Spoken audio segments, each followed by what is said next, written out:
Good morning, everyone.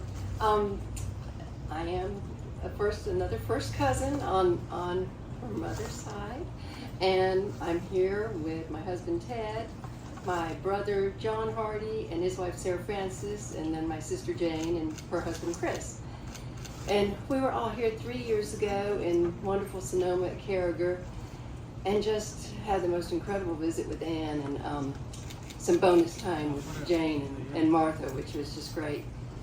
So I've looked up to Anne all my life, since I was a young girl. Family beach vacations at Nags Head, North Carolina were the place to be.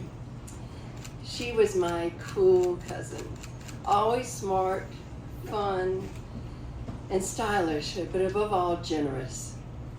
A few years after Ted and I married, with, of course, Uncle Henry officiating our Episcopal service, Anne encouraged us to consider a move to San Francisco. So we packed Ted's resumes and went out for a visit/job search. And he had some interviews, and on our final morning, as we were headed out the door at Divisadero, the phone rang. And this was 1980, before cell phones, so we ran back in the house and he grabbed the phone. It was Crocker Bank. Well, 2 weeks later, we found a flat at Fillmore, at California and Fillmore, just a few blocks from the Thorntons.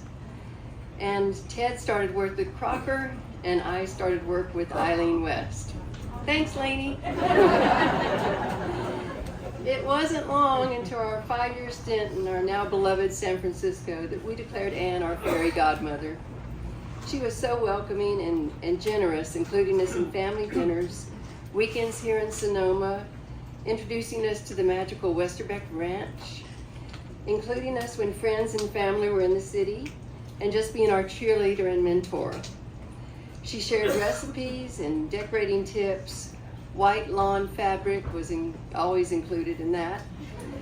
Taught me the valuable lesson of salads. Never tear your lettuce leaves too small. I must mention Anne's generosity with clothes. I guess it began as girls. My sister Jane and I would receive huge boxes from the 3 Ryder girls. Later on, I wore Anne's exquisite wedding dress. And years later in San Francisco, we were pregnant at the same time, with Annie arriving a few months before our older daughter Caroline. Guess who had the most beautiful maternity clothes in the city? Just happened to be there. When we returned to Mississippi, we were asked to join a Mardi Gras crew. Anne and I talked often, and when I told her about it, I can remember her saying, "I have just the thing for you." Soon the most beautiful dark green ball gown came in the mail, and there it was, perfect. 3 years ago, when we visited Anne here in Sonoma, she handed me a pair of pants made in Guatemala. And she said, "These are perfect for you." Chris only has a pair of these shorts, as well as many that are here today. I love them. And Chris always calls them his happy shorts, so you can only imagine that I packed my happy pants and will be wearing them this week. Anne was generous with her time, intellect, and cheerful spirit, with her family, friends, and the boards with which she served. She was one of the spearheads of the Hardy Project, a history of our family in Columbus, Mississippi. She visited Mississippi and New Orleans often, and during research and filming, and all the cousins and kinfolk adored her. Anne was always also generous in sharing Charles as a young boy. Charles. Ted and I loved babysitting him from time to time. 2 quick stories. At Christmas one year, I made gingerbread and custard, and when he tasted it at our flat, he looked up and he said, "This is just a little right." And boy, then we were so cute.